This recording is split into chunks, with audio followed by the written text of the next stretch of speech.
अप्रैल 2026 में नेपाल के नए प्रधानमंत्री बालेन्द्र शाह की सरकार ने एक पुराने कस्टम कानून को बड़ी सख्ती से लागू करना शुरू किया है।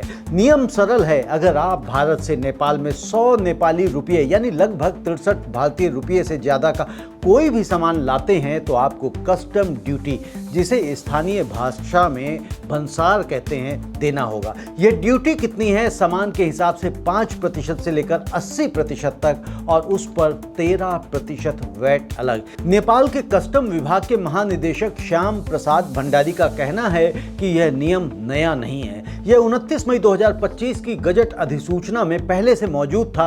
अंतर बस यह है कि पहले इसे ढीले ढंग से लागू किया जाता था और अब रेवेन्यू लीकेज कंट्रोल कमेटी ने 2 अप्रैल की बैठक के बाद सख्त इन्फोर्समेंट का आदेश दिया।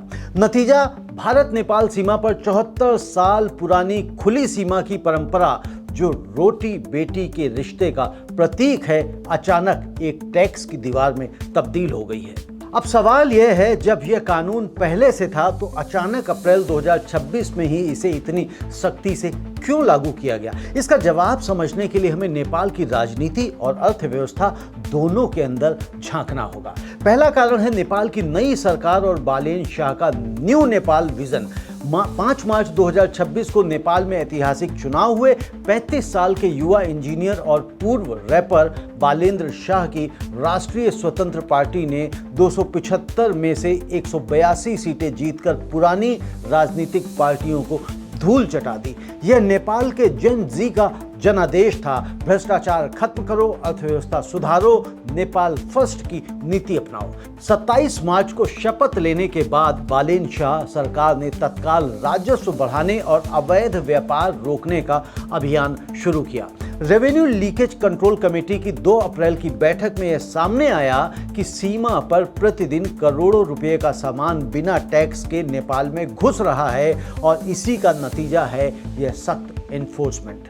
और दूसरा कारण है नेपाल का विदेशी मुद्रा भंडार। नेपाल की अर्थव्यवस्था भारत पर बहुत निर्भर है। नेपाल अपनी जरूरत का लगभग 2/3 सामान भारत से आयात करता है, लेकिन इस अनौपचारिक आयात से नेपाल का फॉरेन एक्सचेंज तेजी से खर्च होता है, जबकि टैक्स राजस्व शून्य रहता है। सरकार इस रिसाव को, इस लीकेज को बंद करना चाहती है। तीसरा कारण है घरेलू उद्योगों की सुरक्षा।